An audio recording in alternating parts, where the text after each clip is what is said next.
মানুষকে ডেডিকেট করব।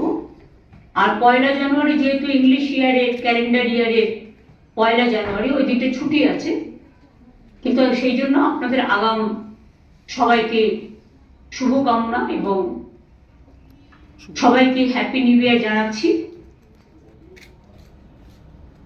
2রা জানুয়ারি আমাদের অ্যাডমিনিস্ট্রেটিভ রিভিউ মিটিং ডাকা হয়েছে নবান্ন সভাঘরে বেলা 1টার সময়। সমস্ত ডিপার্টমেন্টের কাজ নিয়ে পর্যালোচনা করা হবে, জেলা থেকে শুরু করে ব্লক স্তর পর্যন্ত, রাজ্য স্তর থেকে। এই বছরের 30শে ডিসেম্বর আমি বেলা 1টায় আমি এতে যাব, সন্দেশখালীতে একটা পাবলিক ডিস্ট্রিবিউশনের প্রোগ্রাম নিয়েছি। কারণ ইলেকশনের আগে আমাকে অনেকে জিজ্ঞেস করেছিল, দিদি আপনি সন্দেশখালী গেলেন না? আমি বলেছিলাম আমি যাব, পরে যাব। সুতরাং সেই জন্যই আগামী 30 তারিখ বেলা 1টায় আমার অফিসিয়াল প্রোগ্রাম সন্দেশখালীতে থাকবে। এটা হচ্ছে গভর্নমেন্টের পাবলিক ডিস্ট্রিবিউশন প্রোগ্রাম।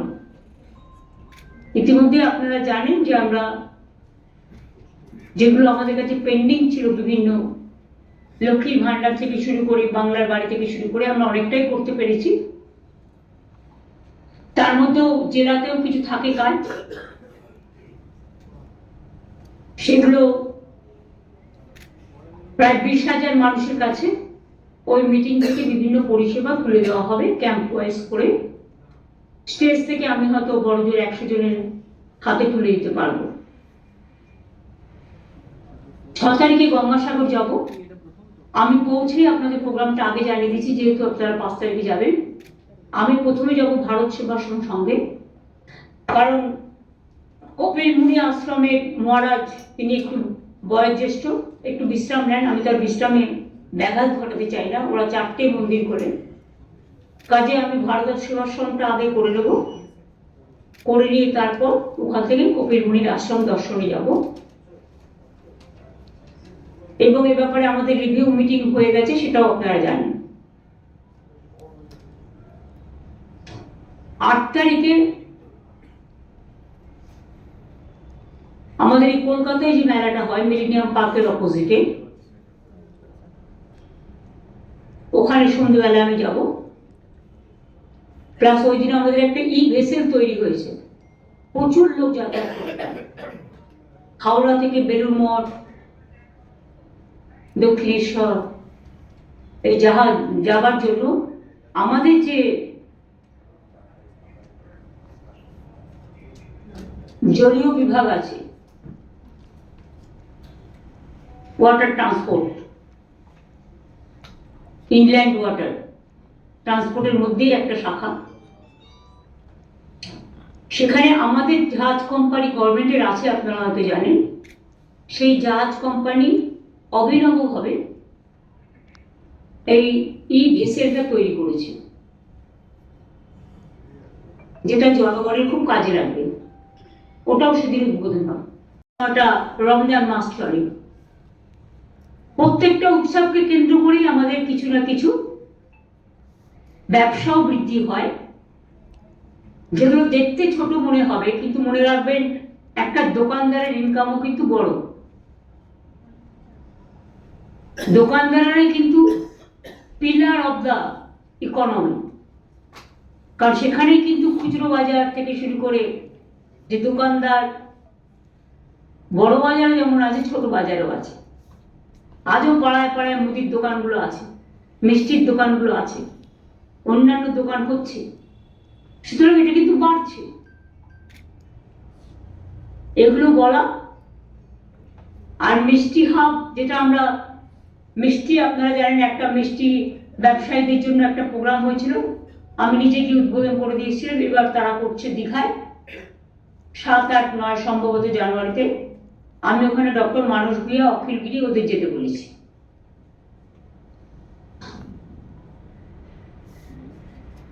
বাংলায় মিষ্টি বলুন, জয়নগরের মোয়া বলুন, নরেনগুল বলুন, পিঠে কালো বলুন, শীতকালে এগুলো মানুষের খুব প্রিয়।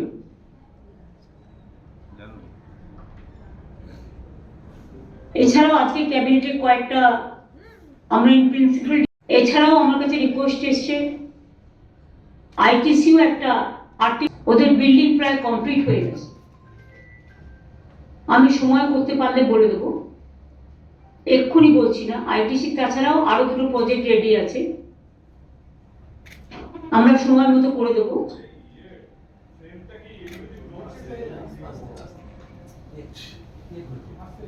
এছাড়াও আপনারা তো জানেন 13 তারিখ থেকে সবাই চলে যাবে গঙ্গাসাগর মেলার জন্য,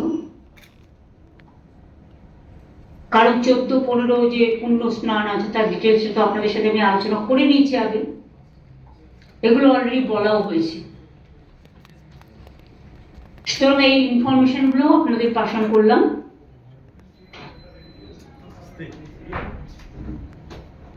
আমাদের বেঙ্গল বিজনেস সাবমিট হচ্ছে 5ই ফেব্রুয়ারি এবং 6ই ফেব্রুয়ারি।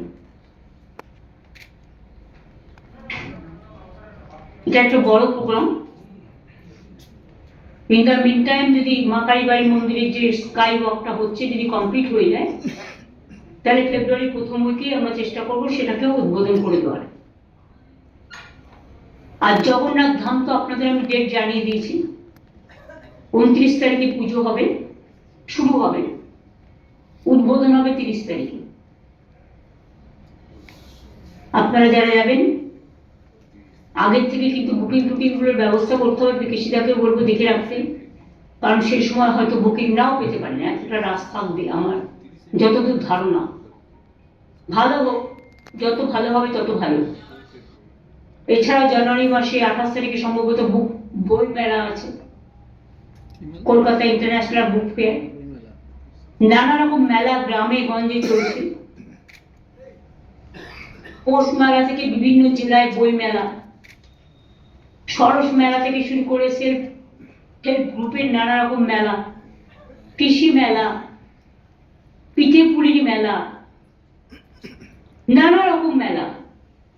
দুর্গাপুজোকে কেন্দ্র করে যেমন একটা বড় মানুষের ইনকাম জেনারেশন হয়, তেমনি মনে রাখবেন এই বড়দিন থেকে শুরু করে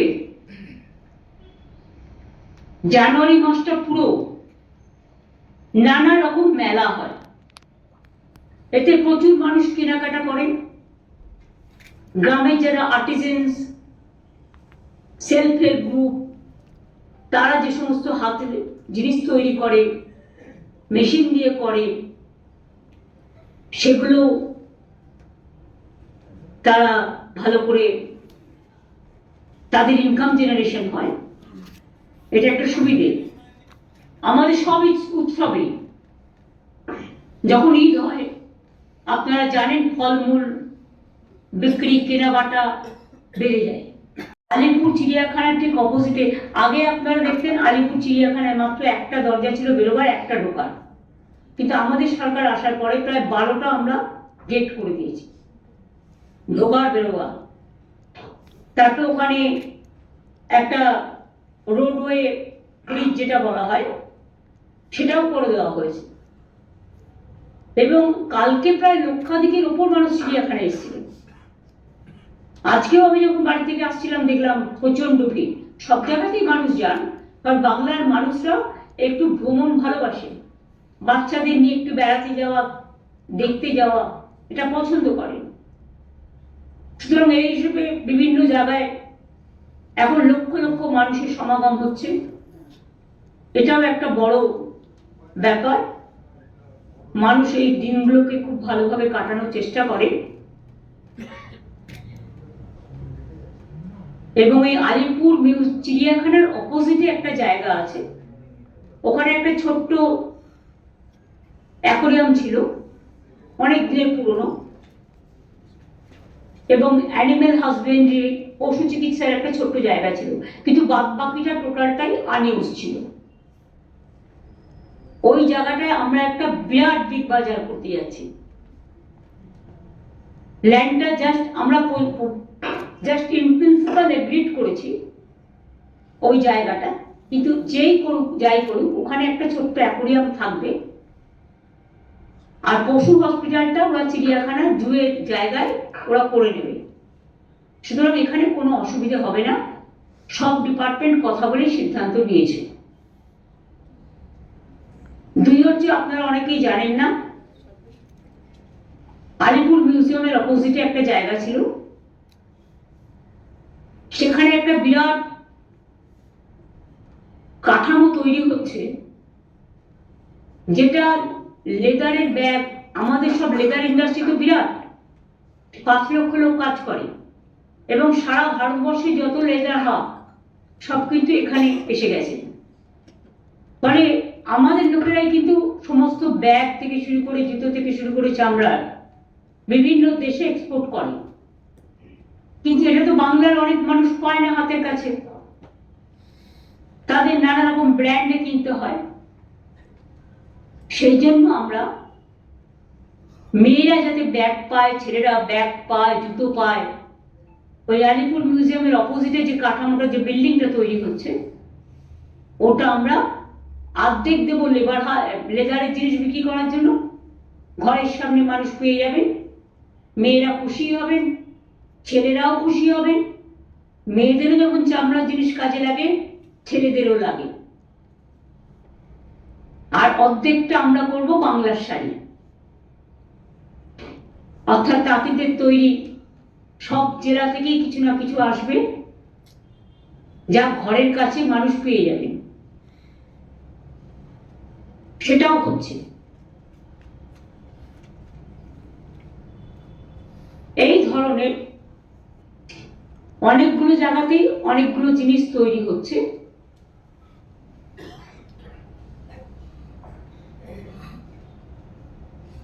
এগুলো বাংলার অর্থনীতিকে যেমন বৃদ্ধি করবে, এমপ্লয়মেন্ট জেনারেশন করবে, এবং এমপ্লয়মেন্ট জেনারেশনের মধ্যে দিয়ে ভাই বোন সকলে নিজের পায়ে দাঁড়াবার একটা সুযোগ পাবে। এবং তাছাড়াও আমাদের কলকাতাকে বাদ দিয়ে, ধরুন এখানে শপিং মল, বিগ বাজার সবই আছে, অন্যান্য যে জেলাগুলো আছে, সব জেলার হেডকোয়ার্টারে একটা করে বড় বিগ বাজার বা শপিং মল ওই টাইপের আমরা করার চেষ্টা করছি। জমিটা আমাদের, কিন্তু টেন্ডার করা হবে, ফ্র্যাঞ্চাইজি করে করা হবে। জমিটা আমরা ফ্রিতে দেবো, 1 একর করে জমি আমরা ফ্রিতে দেবো। যিনি করবেন, আমাদের টার্গেটটা হচ্ছে 2টো ফুল ফ্লোর সেলফ হেল্প গ্রুপকে দিতে হবে। যে জেলায় লোকাল সেলফ হেল্প গ্রুপ, তারা বিভিন্ন জিনিস উৎপাদন করেন, কিন্তু তারা মেলা টেলা ছাড়া সারা বছর বিক্রি করার জায়গা পান না, তাদের কথা ভেবে এটা করা হচ্ছে। অর্থাৎ 2টো ফ্লোর থাকবে সেলফ হেল্প গ্রুপের বা আর্টিজানদের জন্য জিনিসপত্র বিক্রি করার জন্য। বাদ বাকি যে জায়গাটা হবে, সেটা 2টো ফ্লোর হতে পারে, 3টে ফ্লোর হতে পারে। নিচে কার পার্কিং থাকবে, ওপরে একটা সিনেমা হলের ব্যবস্থা থাকবে, কারণ অনেকেই জেলায় সিনেমা দেখতে ভালোবাসে, কিন্তু তাদের হল নেই। এতে আমাদের টলিউডও অনেকটা উপকৃত হবে, শিল্পীরাও হবে। তাতে একটা কমিউনিটি হলও থাকবে, চা কফি রেস্টুরেন্টের মতোই সেগুলোও থাকবে। প্লাস তারা যে বিজনেস করতে চায় সেটা তারা করতে পারে, যেগুলো বাজার শপিং মলে পাওয়া যায়। তাই জেলায় জেলায় হেডকোয়ার্টারে একটা হয়ে গেলে খুব ভালো হবে। কারণ আমি এই শিক্ষাগুলো বাচ্চাদের থেকে নিই, পথ চলতে চলতে। আমার মনে আছে, আমি একদিন বাঁকুড়া টাউন দিয়ে আসছিলাম, একটি ছেলে দৌড়তে দৌড়তে, আমার এখানে একটা শপিং মল হবে না, তখন থেকে এটা আমার মাথায় কাজ করছে। তাই জমি আমাদের অলরেডি সিলেক্টেড হয়ে গেছে। এখন যারা করবেন তাদের জন্য বাদবাকি আইনত প্রসেস মেনেই করা হবে, যাতে জেলাতেও ইনকাম এবং মানুষের বিভিন্ন জায়গায় যাওয়ার একটা সুযোগ ঘটে। কারণ প্রত্যেকটা জেলায় মনে রাখবেন তার নিজস্ব ভান্ডারে সমৃদ্ধ, নিজস্বতায় সমৃদ্ধ। এই যে বিষ্ণুপুরে যে গানের মেলা হয়, বিষ্ণুপুরে যে উৎসব হয়, ইন্দ্রনীলকে পাঠিয়েছিলাম এবার ট্যুরিজম ডেভেলপমেন্ট মিনিস্টার। একদিকে পৌষ মেলা হচ্ছে, দেখুন তো কত লোক যাচ্ছে। প্রচুর মানুষ কেনাকাটা করে, টুরিস্টরা যায়। দার্জিলিং এ গিয়ে দেখুন জায়গা পাবেন না, কালিম্পংও তাই, কার্শিয়াংও তাই, মিরিকও তাই, জঙ্গলেও তাই। জঙ্গল, পাহাড়, নদী, এটা নিয়ে কিন্তু বাংলা, সবটাই আমাদের বাংলায় আছে। কাজেই আমি সবাইকে বলবো, শীতকাল, রাস্তায় একটু কুয়াশা থাকে, কুয়াশার সময় নাইট ট্রাভেলটা এড়িয়ে যাওয়া ভালো। অনেক সময় ড্রাইভাররা ঘুমিয়ে পড়ে, অনেক সময় আবার কুয়াশায় রাস্তা দেখা যায় না, ফলে অ্যাক্সিডেন্টের রেটটা বেড়ে যায় এই সময়টায়। আমরা তো সেফ ড্রাইভ করবো, পুলিশেরও যেমন একটা দায়িত্ব আছে, সাধারণ মানুষকেও বলবো, গভীর কুয়াশা থাকলে, যখন থেকে কুয়াশা পড়বে, এবং সকালবেলাও কুয়াশাটা থাকে ভোরবেলা 5টা অবধি, সুতরাং কুয়াশার টাইমটা একটু বেটার। সাবধানে গাড়ি চালানো, যাদের খুব ইমার্জেন্সি তাদের তো চালাতেই হবে, কিন্তু সাবধানে, খুব আস্তে আস্তে, স্পিড মেনটেন করে, যাতে কোনো অসুবিধে না হয়, কেউ কোনো বিপদে না পড়ে। কারণ যেই বিপদে পড়ুক না কেন, বিপদটা কিন্তু আমাদের সকলের গায়ে লাগে। আর একটা কথা আমি বলবো, এই শীতকালটায় আগুন পোয়াতে গিয়ে কিন্তু অনেক জায়গায় আগুন লেগে যায়। এটা যে ইচ্ছাকৃত সেটা আমি বলবো না, কিন্তু যারা বিভিন্ন বস্তিতে থাকেন, বিভিন্ন এলাকায় থাকেন,